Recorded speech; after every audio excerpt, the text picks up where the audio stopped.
এসে দাঁড়িয়েছি। ভারতকে স্মরণ করে দিতে চাই, আমরা বাংলাদেশি ওই জাতি 2013 সালে আল্লাহর নবীর ইজ্জত রক্ষার জন্য শাপলা চত্বরে আমরা এই রক্ত দিয়েছিলাম। আজকে ভারতে আল্লাহর নবীকে কটূক্তি করবে মহারাষ্ট্রের মহারাজ, আবার একজন সংসদ সেটাকে সমর্থন করে বলবে মুসলমানদেরকে মসজিদে ঢুকে পিটাইতে হবে।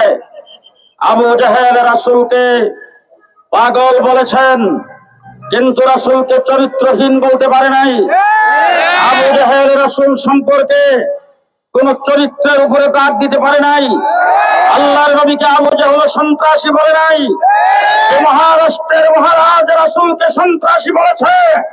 যদি ভারতের মোদী সরকার তাদেরকে গ্রেফতার করে অনতি বিলম্বে দৃষ্টান্তমূলক শাস্তির ব্যবস্থা না করে, পরিষ্কার ভাষায় বলতে চাই, ভারতের সাথে সম্পর্ক রাখা যাবে না।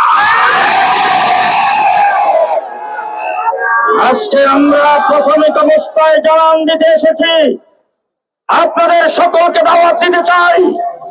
আগামী সোমবার বিকাল 3টায় বাইতুল মুকাররমের গেটে হেফাজতে ইসলাম বিক্ষোভ সমাবেশ করবে। সেখান থেকে আমরা চূড়ান্ত কর্মসূচি দেব।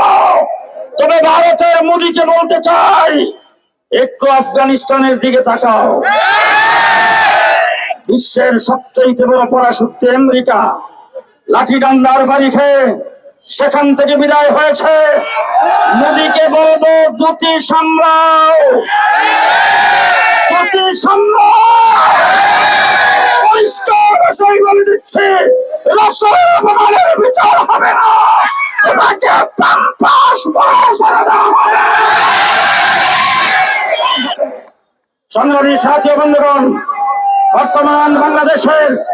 বর্তমান বাংলাদেশের অন্তর্বর্তীকালীন সরকার এদেশের ছাত্র জনতার ত্যাগ আর সংগ্রামের বিনিময়ে ক্ষমতায় যারা বসেছেন, আমরা সেই বর্তমান স্বাধীনতা 5ই আগস্টের আন্দোলনে আমরা দেখেছি ছাত্র জনতা রাস্তা অবরোধ করে জামাতের সাথে নামাজ আদায় করেছেন। তারা রাসূল প্রেমিক যাদের আন্দোলনে ফসল, আপনারা যদি রাসূলের ইজ্জত রক্ষার জন্য পদক্ষেপ গ্রহণ না করেন, ছাত্র জনতা আপনাদেরকে ছেড়ে দেবে না।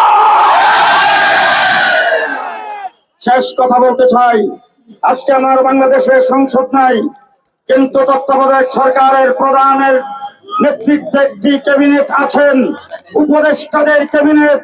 সেই ক্যাবিনেটে নিন্দা প্রস্তাব পাস করতে হবে। সেই ক্যাবিনেটের পক্ষ থেকে মোদীকে পরিষ্কার জানিয়ে দিতে হবে, রাষ্ট্রীয়ভাবে বাংলাদেশের মুসলমান, বাংলাদেশের রাষ্ট্র, বাংলাদেশের অন্তর্বর্তীকালীন সরকার আল্লাহর নবীকে যারা কটূক্তি করেছে